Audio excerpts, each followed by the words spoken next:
नमस्कार विद्यार्थियों। आज हम एक नया टॉपिक दादू पंथ पर चर्चा करेंगे।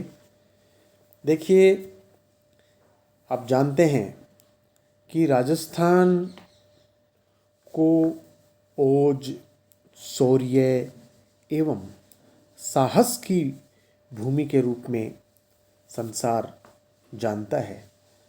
लेकिन जहाँ राजस्थान एक वीर प्रसूता भूमि है, वहीं यहाँ पर हमारी इस भूमि पर बहुत से संतों ने भी जन्म लिया। इस भूमि ने न केवल सूरवीरों को जन्म दिया, बल्कि यहाँ से बढ़कर एक संत भी हुए और उन्होंने अपने पंथ, अपने मत, अपने संप्रदाय स्थापित किए। और खूबसूरती देखिए विद्यार्थियों भारत की भूमि की, कि किसी भी मध्यकाल में जितने भी संत हुए, जितने भी पंथ हुए, सभी ने दूसरे मतों, दूसरे पंथों, दूसरे धर्मों की सम्मान की बात की। सभी ने पर्यावरण की बात की, सभी ने मानवता की बात की, जीव जंतुओं के प्रति दया भाव की बात की। ये खूबसूरती आपको इस देश के में जो जन्म लेने वाले धर्म हैं, यहाँ पर जो जन्म लेने वाले संत हैं, उनके विचारों में मिलेगी। हम करेंगे दादू पंथ।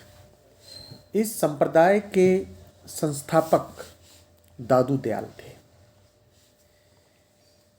यद्यपि इनके जन्म काल के विषय में कोई साक्ष्य उपलब्ध नहीं होते हैं,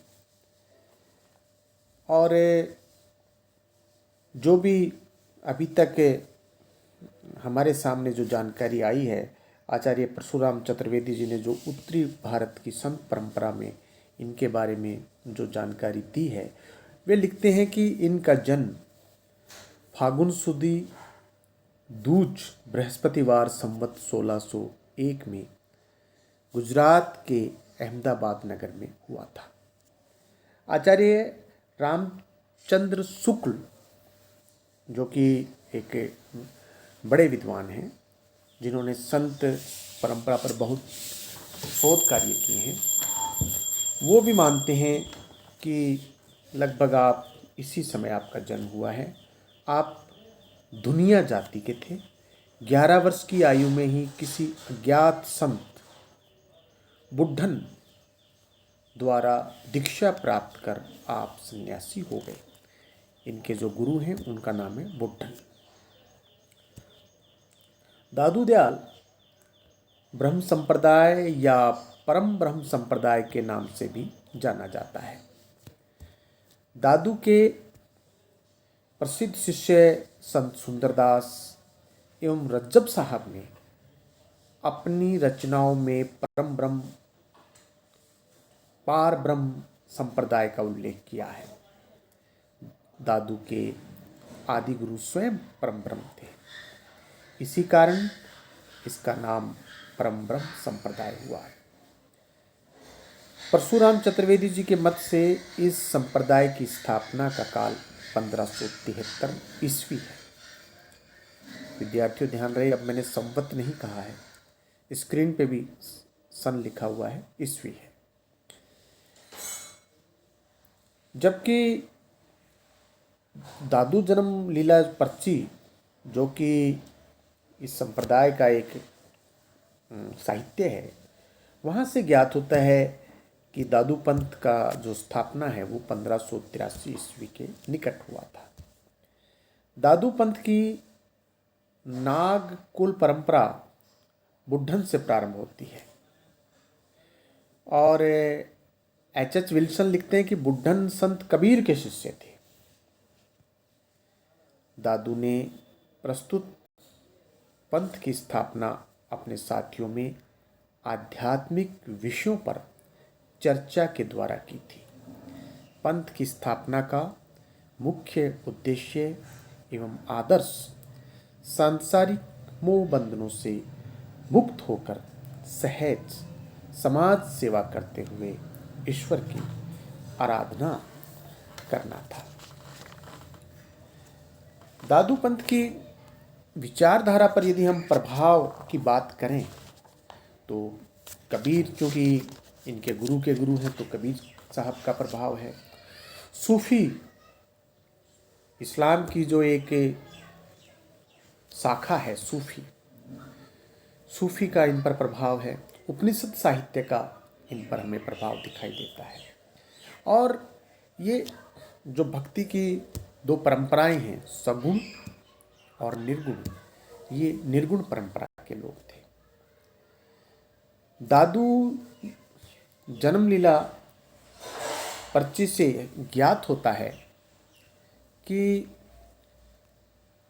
दादू के जो प्रमुख शिष्य थे, उन दादू का जिन लोगों पर प्रभाव था, क्योंकि 1583 में मत स्थापित हो रहा है या 1573 में, उस समय अकबर का यहाँ प्रशासन था। तो दादू जन्मलीला पर्ची कहती है कि अकबर भी बड़े प्रभावित थे। अबुल फजल प्रभाव है, दिखता है। बिरबल पर है, भगवान दास जो कि राजा भगवान दास अपने आमेर के, उन पर है। बुलंद खान उन पर है, जयमल पर है, माधव दास पर है। इन सब लोगों पर प्रभाव है। आप देखिए सूफी लोगों पर है, सूफी लोगों का, कबीर का, उपनिषद का, तो दादू पंथ पर प्रभाव है। और दादू पंथ का जो प्रभाव है वो हमें अकबर, अबुल फजल, राजा भगवान दास, इन पर दिखाई देता है। यदि हम बात करें इनके शिष्यों की, तो इनके शिष्यों में जो प्रमुख रूप से, हालांकि एक बड़ी शिष्य परंपरा है इनकी, सुंदरदास है, रज्जब है, गरीबदास है, जगजीवन है, बसनाजी है, मिस्कनी दास है, वाजिद है, फकीर दास है। ये इनके शिष्य थे। जो वैसे और भी बहुत सारे इनके शिष्य हैं, जैसे साधु निश्चल दास है, कई जनगोपाल है, बहुत सारे शिष्य हैं, लेकिन हम प्रमुख शिष्यों की यहाँ पे हम बात कर रहे थे। अच्छा, यदि हम साहित्य की बात करें तो इनके शिष्यों ने, जैसे कि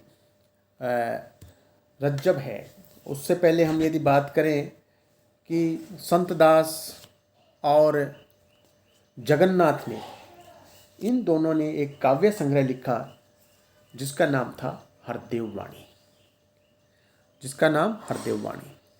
जन गोपाल ने एक रचना की, उसका नाम जीवन पर्ची।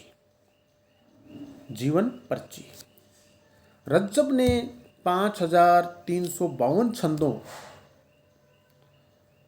की रचना की और उन्हें अपने दो प्रमुख ग्रंथों में स्थान दिया। एक ग्रंथ का नाम वाणी और दूसरे ग्रंथ का नाम सर्वांगी। ये उनके। सुंदरदास की यदि हम बात करें, सुंदरदास जो कि इनके एक प्रमुख संत थे। सुंदरदास ने 42 ग्रंथों की रचना की, जिनमें ज्ञान समुद्र और सर्वांग योग दीपिका इनके श्रेष्ठ ग्रंथ माने जाते हैं। सुंदरदास इस पंथ के सर्वश्रेष्ठ कवि थे। वे भाषा और व्याकरण के पंडित थे। इसके बाद हम देखते हैं गरीबदास ने 23,000 छंद, और उन 23,000 छंदों को उन्होंने 15 ग्रंथों के अंदर समाहित किया। इसके अतिरिक्त राधो दास जो कि एक बड़े प्रमुख शिष्य थे, उन्होंने एक ग्रंथ की रचना की जिसका नाम था भक्तमाल। उनके आप सामने स्क्रीन पर देख रहे हैं, भक्तमाल। दादू पंथी संत साहित्य में परम तत्व या परम ब्रह्म, पद, निर्वाण, शून्य, सहज सत्य आदि नामों द्वारा अभिहित हुआ है। मैं अपनी बात को पुनः दोहरा रहा हूँ विद्यार्थियों।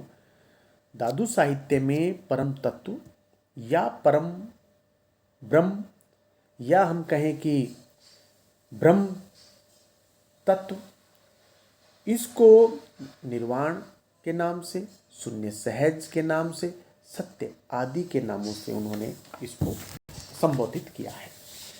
परम तत्व अनिर्वचनीय और प्रेम का प्रदर्शक है। वह जगन्मय और जगत ब्रह्ममय है। ब्रह्म जगत का निमित्त एवं उत्पादन है। वह सहज सुन है। इसी सहज सुन से सूर्य, चंद्रमा, आकाश, पृथ्वी, जल, अग्नि आदि उत्पन्न हुए हैं, ऐसा कहना है दादू पंथियों का। उन्होंने रहस्यमय विनोद के लिए संसार की रचना की, ऐसा दादू पंथी कहते हैं। जो सहज सुन है, जिस सहज सुन से सूर्य, चंद्रमा, आकाश, पृथ्वी, जल, अग्नि उत्पन्न हुए, उस सहज सुनने लिए, विनोद के लिए, एक आनंद के लिए संसार की रचना की। सृष्टि का कारण ओमकार है। सब घटों में एक ही आत्मा व्याप्त है। वह परम तत्व संसार का सर्वश्रेष्ठ सेवक है। वह वासना रहित होकर सबकी समान रूप से सेवा करता है। वायु, सूर्य, चंद्रमा आदि उसी के सेवा भाव का अनुकरण किया करते हैं। साधक को इंद्रलोक, सत्यलोक, शिवलोक, परमपद इसी जीवन काल में प्राप्त हो जाता है। यानी कि जो मोक्ष जिसको हम कहते हैं, या आवागमन के चक्र से जिसको मुक्ति कहते हैं, वो ये कहते हैं कि जो भी कोई साधक है उसको परम पद इसी जीवन काल में प्राप्त हो जाता है। जिस शरीर के अंश नष्ट हो गए वही जीवन मुक्त है। इस प्रकार ये दादूपंथियों की जो आध्यात्मिक जो उनके विचार हैं, ये उनके आध्यात्मिक विचार थे। अब हम बात करते हैं इस पंथ के नामकरण की। देखिए विद्यार्थियों, संत दादू दयाल ने परम ब्रह्म संप्रदाय की स्थापना की थी, किंतु शिष्यों ने इसे दादू पंथ या दादू संप्रदाय के नाम से ही प्रचारित किया। दादू मध्यम मार्ग के अनुवर्ती थे। उनकी हार्दिक इच्छा थी कि हिंदू मुसलमान के बीच से संप्रदाय की गहरी खाई प्रेम और भाईचारे से पाट दी जाए। भ्रातृत्व भावना से प्रेरित होकर ही उन्होंने ब्रह्म संप्रदाय की स्थापना की थी। आचार्य क्षिति मोहन सेन के मतानुसार दादू जी ने 30 वर्ष की आयु में विवाह किया और इसके अनंतर वे पंथ निर्माण की ओर प्रवृत्त हुए, जिसको कि दादूपंथी शिष्य ब्रह्म संप्रदाय के नाम से संबोधित करने लगे। परिस्थितियों के आग्रह के कारण दादू ने पंथ के नूतन नामकरण ब्रह्म संप्रदाय को स्वीकार कर लिया। श्री परशुराम चतुर्वेदी ने इस कथन के बारे में लिखा है कि जीवन के प्रश्नों पर दादू दयाल समन्वयात्मक रूप से विचार करते थे और उसकी साधारण से साधारण बात पर गंभीर चिंतन करते थे। इसीलिए उन्होंने आध्यात्मिक सत्संग का सूत्रपात करते समय भी व्यावहारिक बातों की उपेक्षा नहीं की। कबीर संत परंपरा के वे उत्प्रेरक माने जाते हैं दादू दयाल। मैंने बताया कि इनके गुरु बुड्ढन और उनके गुरु कबीर। लेकिन कबीर ने पंथ की उपेक्षा सामाजिक निष्ठा का ही प्रदर्शन किया था।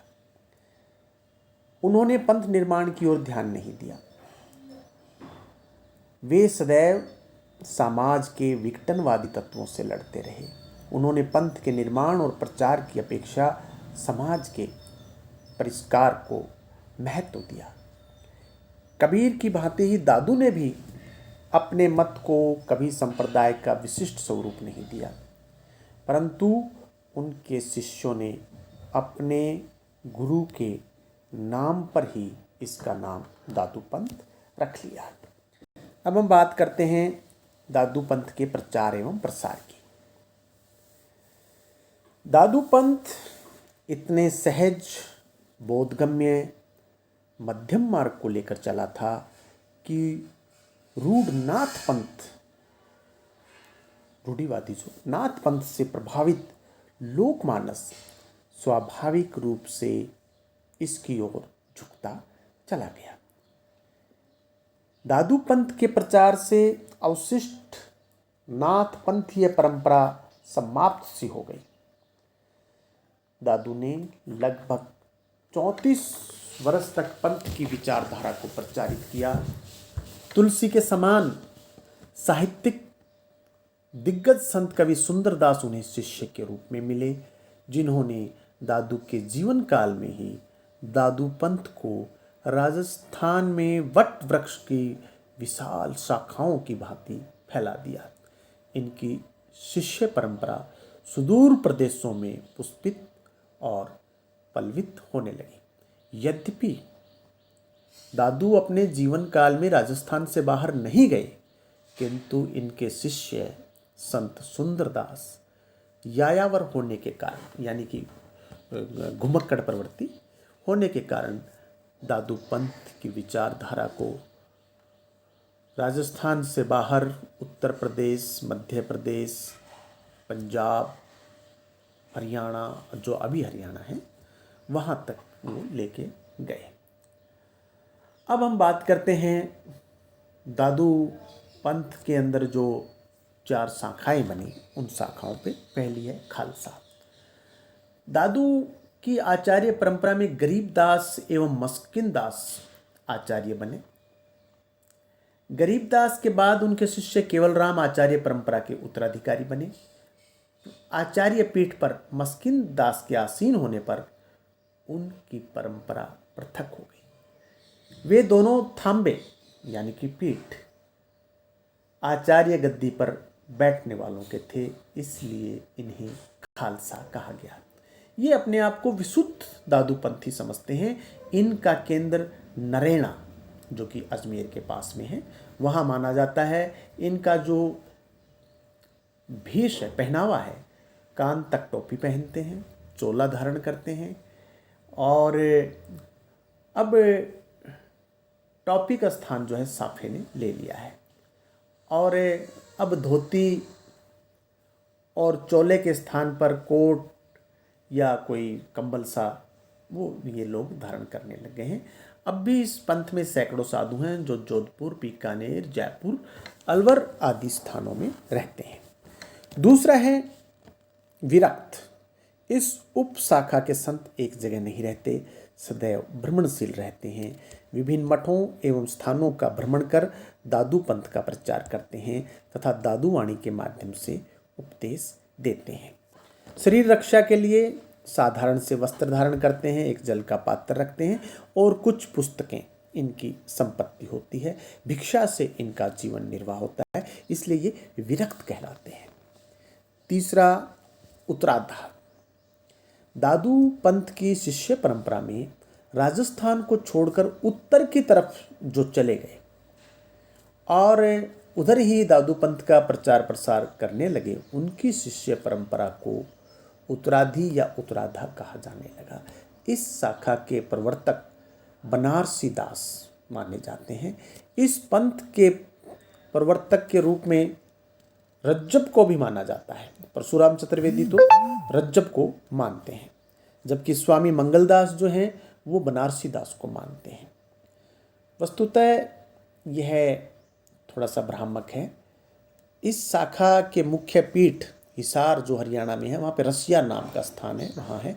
इसकी स्थापना बनारसी दास ने की थी। इनकी दूसरी पीठ झुंझुनू के निकट ढाणी नामक स्थान पर मानी जाती है। आजकल यहाँ कोई उनका कोई पीठाधीश वहाँ पर नहीं है। यह उपसंप्रदाय पंजाब, हरियाणा, हिसार, रोहतक, दिल्ली, बठिंडा पटियाला आदि स्थानों में तेजी से विख्यात हुआ था और इस संप्रदाय में उच्च कोटि के संत भी हुए, जिनमें निश्चल दास, हरिदास प्रमुख थे। आज उत्तराधा के 20 थांबे, यानी कि यूँ कहें कि आश्रम कह लें, मठ कह लें, मौजूद है, जो प्राय पूरे राजस्थान में फैले हुए हैं। अगला है नागा, लास्ट। नागा उप संप्रदाय के प्रवर्तक सुंदरदास थे। आचार्य परशुराम चतुर्वेदी के अनुसार नागा पंथ की स्थापना बीकानेर निवासी दादू के शिष्य सुंदरदास ने सर्वप्रथम की थी।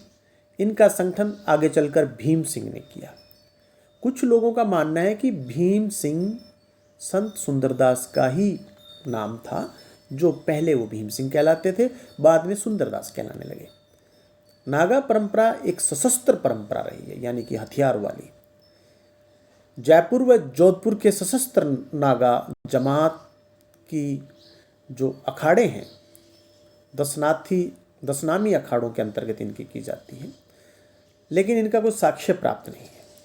इस परंपरा में प्रहलाद दास, मंगलदास, राघवदास आदि का विशेष रूप से उल्लेख है। सशस्त्र होने के कारण उज्जैन और नासिक के कुंभों पर इनमें आपसी लड़ाइयाँ भी हो जाया करती थी। ऐसी लड़ाइयों में नागे दादूपंथियों की जमातों ने जो वैरागियों का साथ दिया। संवत 1800 में जयपुर की राजनीति में भी इनकी सक्रिय भागीदारी रही। जयपुर राज्य की ओर से इन्हें स्थायी आर्थिक सहायता दी जाती थी। इस तरह दादू पंथ संवत 1626 से लेकर आज तक अपने अस्तित्व को बनाए हुए हैं। पंथ में अनेक महान योगी, त्यागी, तपस्वी, सिद्ध, परोपकारी एवं सूरवीर तथा साहित्य सेवी संतों ने समाज की अक्षुण्ण सेवा की। अपनी वाणियों और पदों से साहित्य भंडार को भर दिया तथा वाणियों और उपदेशों से समाज को दिशा प्रदान की। बहुत बहुत धन्यवाद।